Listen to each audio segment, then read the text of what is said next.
What's up mga engineers? Ako nga pala ulit si Engineer Ice. So another passboard problem na naman, which is mechanics. Ito nga pala is friction. So let's go. To prevent the 500 newtons ladder from sliding, a worker exerts a horizontal force F at C as shown in the figure. Binigay yung figure. Yan. Which is yung length is 6 meters, yung A is 1.5 meters, yung angle is 30 degrees. And assuming all surfaces are frictionless, calculate the required force F in newtons. Number 2, assuming all surfaces are frictionless, calculate the reaction at A. If coefficient of friction at A and B are 0.3 and 0.2, calculate the maximum weight of the ladder if the worker exerts force, which is 200 newtons. Yung number 1 muna, assuming all surfaces are frictionless, calculate the required force. Pinapahanap yung F, which is yan. And wala muna tayong friction. Frictionless muna. And kunin muna natin dito. Yan. Yung mga dimension. Ito.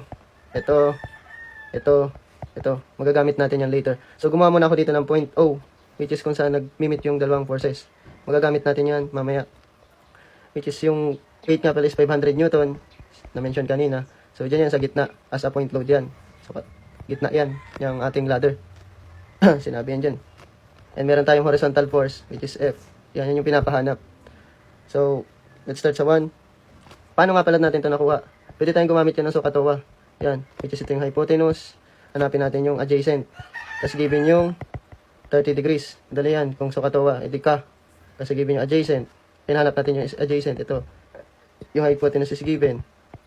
Yung angle is given. So, kaya cosine 30 degrees equals, which is yung ka-adjacent, yung baba, sabihin natin x. Ito, x yan. X over 6. So, pag inayos natin yan, transpose 6 cosine 30 degrees lang din yan. Or, ganito naman yung style kapag tumitingin. Sa kanya yung angle, 30 degrees, di ba? So, 6 yan. It is 6 cosine 30 degrees to. Sa kanya yung angle, yung palatandaan natin. Kapag wala sa kanya yung angle, ito, 6 sin 30 degrees. Kung di nyo pa rin gets, kaya natin resultant yung 6. Yan, 6. Di may angle dyan, ito yung 30 degrees. Yan, ito yung 6 cosine 30 degrees. Ito naman yung 6 sin 30 degrees. Same lang din yan dyan ng distance nila. So, yung dimension. Yan. Ganyan yan, oh. Gets nyo na? So, ganun din dito sa small triangle. Yan. Binigyan tayong 1.5 meters na hypotenuse. Yan. So, 1.5 cosine 30 degrees. Sa kanyang angle. Yan, sum natin. And dito naman is 1.5 sin 30 degrees. Wala sa kanyang angle. Yan yung pala tandaan ko. Tandaan nyo na lang. So, normal force is RA. Yan. Normal force yan. It is RB. Ginawa ko na lang reaction B. Reaction A kasi ang tanong is, mamaya is reaction A. Tanong yan. Calculate the required force F. Pinapahanap yung F. So, ang style ko dito is, nag-summation forces vertical muna ako. Which is, yan lang dalawang vertical dyan. RA is equals to 500 newton. Automatic yan. Kasi yung RA, yun lang naman silang dalawa. And nag-moment tayo sa O. Yan na yung gamit nung sinasabi ko kung bakit tayo nag-assume dyan ng point O. Moment at O. Yan. Para mahanap muna natin yung mga reaction natin. Nag-moment tayo sa O. Which is nakuha na natin yung RA, which is 500. 500 times. Ginawa ko palang mm dito. 6,000 cosine 30. Ito yan ha. Moment arm yan. Sinabi ko kalahati yan. Kasi wait. Yan. Moment arm niya is 6,000 cosine 30 over 2. Clockwise is positive. RB naman, wala pa. RB, moment tayo sa point O. Ito. Yan. Yan yung moment arm. Which is yung 6,000 sin 30 degrees. Yan. 6,000 ginawa nga natin mm. Minus, ma-minus lang natin yung 1,500 sin 30 degrees. Ito yan. Binawasan lang natin ng 1.5 sin 30 degrees equals to 0. Which is yung RB is 577.35 newtons. RB, nakuha na. And, summation forces horizontal naman tayo. Gamit lang tayo dito ang equilibrium equations. So, yung F, equals lang din sa RB kasi sila lang naman dalawa. Yung mga pa-horizontal. Which is 577.35. Yan ang sagot sa number 1. Pinapahanap is F. Number 2 naman, assuming all surfaces are frictionless, calculate reaction at A. O, frictionless pa rin. So, RA naman, calculate reaction at A. So, na-compute na natin yung kanina. Nag-summation forces vertical lang tayo equals to 0. Dalawa lang naman yung sila. RA saka yung weight. Which is yung RA is 500 newtons. And number 3 naman, if coefficient of friction, binigay na yung coefficient of friction, which is yung mu. Sa A at B are 0.3 and 0.2. Calculate the maximum weight of the ladder if the worker exert force, which is 200 newtons. Binigay na yung force na 200 newtons. Yan. Pinapahanap naman niya is yung W. Yan naman yung unknown. So, dati lang yung mga dimensions. Yan. So, which is yung frictional force nga pala is, yan yung sumasalungat sa force. Di ba, tinulak, di ba, tinulak ng tao papunta dito. So, yung sumasalungat na frictional force is yan, which is yung FA. And dito naman, pag tinulak niya yan, ang tendency, aangat tong ladder. Pag tinulak niya yan. So, sasalungitin naman ang frictional force at B. So, ang frictional force nga pala, ang formula niyan is mu times normal force. Which is yung normal force is yung RA and RB. Yan. So, mu, binigay yung coefficient of friction, 0.34A times ito, normal force. Yan. So, 0.2 times yung normal force niya naman sa B. Yan. Kukunin natin muna yung mga reaction at A at reaction at B. Ang style ko dito, gagamit tayo ng mode 5.1 doon sa calculator. Ang calculator ko nga pala is Canon, which is yung F789 SGA. Yan. So, mode 5.1, which is mode equation. So, equation to unknown, gagawa tayo ng 2 equation. So, para makagawa tayo ng 2 equation, to equation, gagamit tayo ng equilibrium equations, which is yung moment. Yan, moment. Ito na muna moment. Gawa tayo ng dalawang equation.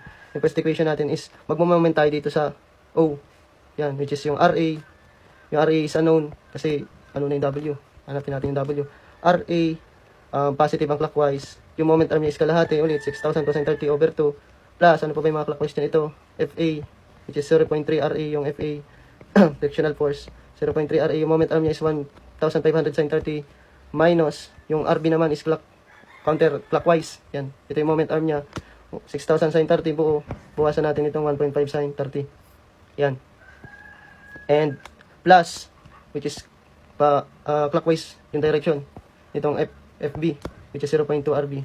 Yung moment arm niya is kalahati ulit. Which is yan, 0.2 RB times 6. Yung moment arm, kalahati ng 6,000 cosine 30 degrees. Yan, over 2 equals 0. And gawin natin is variable sa kabila. And constant naman dito sa kabila. Wala naman tayong constant, which is 0 na lang. RA, i-isolate muna natin yung mga unknown.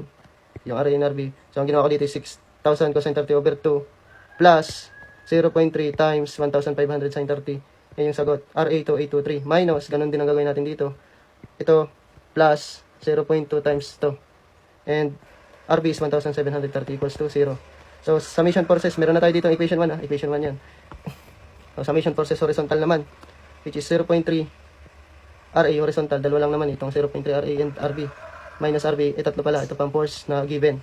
0.3 RA, which is ang left is positive, minus 200 plus RB equals to 0.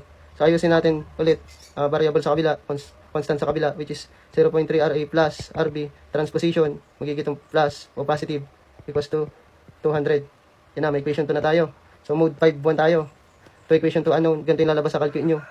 Kung ano pala yung pasunod-sunod, kunyari RA yung nauna, RB yung nasumunod. Ganon din gawin nyo, RA yung nauna, RB yung nasunod. Para pag mode 5.1 natin is, yung mauna is RA ang lalabas and yung RB. Kung ano na yung inuna nyo, depende na sa inyo yan. Which is 2823 dito. 2823, gawin muna natin 1, yan mga anong. 2823 and negative 1730, yan. 0, constant. 0.3, ito. Gawin muna natin mga yung unknown, which is yung RB is 1, yan. And yung constant is 200. 200, yan. Positive yan. And press equals, makuha natin yung reaction A at reaction at B. And summation, meron na tayong reaction at A and reaction at B. Pwede na tayong mag-summation forces vertical para makuha natin yung weight ng ladder. So yan, 103.531 Newton. Yan yung RA minus, pababa, yung W. Which is minus ulit, 0.2 RB. Yan, meron na tayong RB, substitute lang. 0.2 times 168.94 Newton equals to 0. Shift solve, makuha natin yung weight, which is 69.74 Newtons. That's all.